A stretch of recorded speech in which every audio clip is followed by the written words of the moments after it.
retired Navy Vice Admiral John Fozzie Miller is here, former commander of the U.S. Fifth Fleet. Admiral, thank you for joining us. We appreciate it.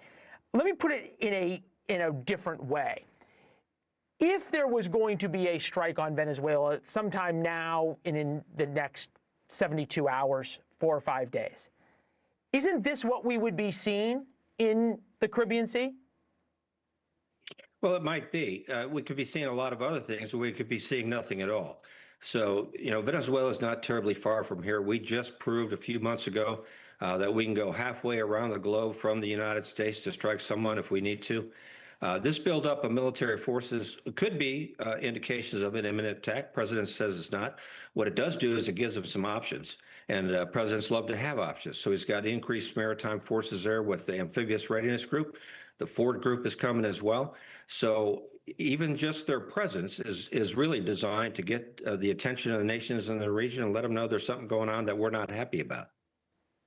Yeah, that's the interesting point, right, of trying to figure out what the administration really wants as an end game, right? Is it that they want Maduro gone? Is it simply they want Maduro to stop trafficking cocaine? The Washington Post, as U.S. ramps up pressure on Venezuela, pleads with Moscow, Beijing for help. Documents show Maduro drafted letter asking for Russia missiles, radars, upgraded aircraft. United 24 media reporting that a Russian military plane with ties to the Wagner's group landed in Russia. That's the Russian paramilitary, private military operation. Do we fully appreciate how strategically important Venezuela is between the desire of both China and Russia to have an outpost in the Western Hemisphere? Well, I think we appreciate the importance of Venezuela, and we appreciate the importance of all the countries in the region.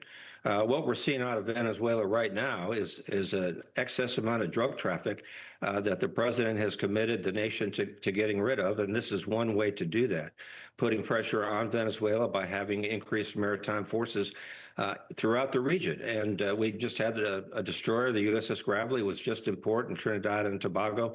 That's not all that unusual, but it is unusual to have as many ships in the region as we have today.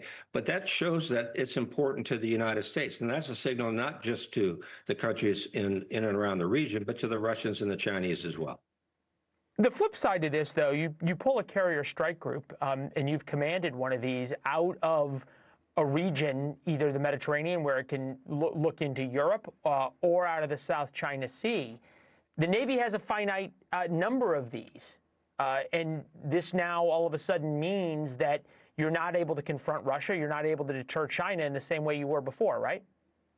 Yeah, that's a great point. We only have so many assets, and if they're in the Caribbean, then they're not someplace else. They're not in the Western Pacific. They're not in the Mediterranean or in the Arabian Gulf.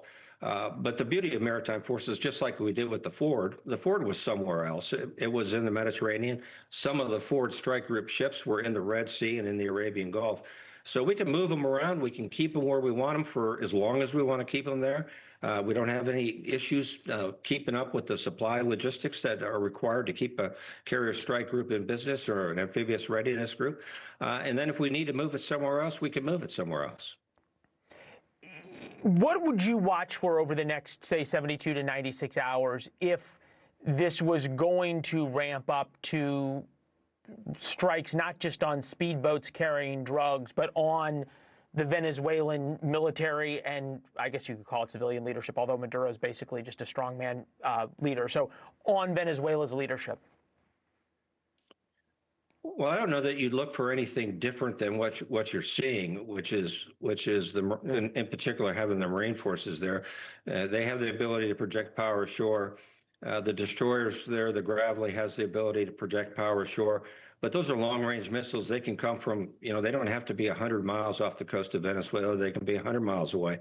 So from a military standpoint, I think a strike, if it was going to happen, I don't anticipate it's going to, or at least not imminently, I don't think anybody would know about it till it was already in progress. That's the beauty of coming from the sea. If you want to be a surprise, right. You can. Yeah, I mean, the last point, though, is I've been covering sort of the U.S. military and wars for a long time.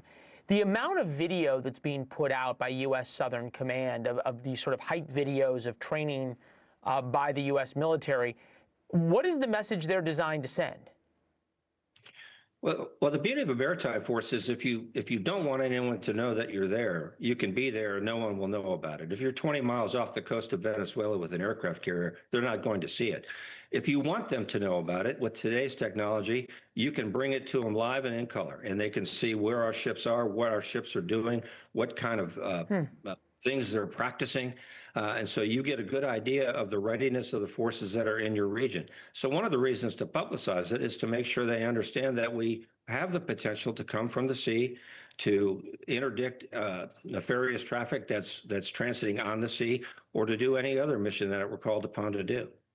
Thank you for watching. Subscribe below and download our NewsNation app right now on your phone, and you will get fact-based, unbiased news for all Americans.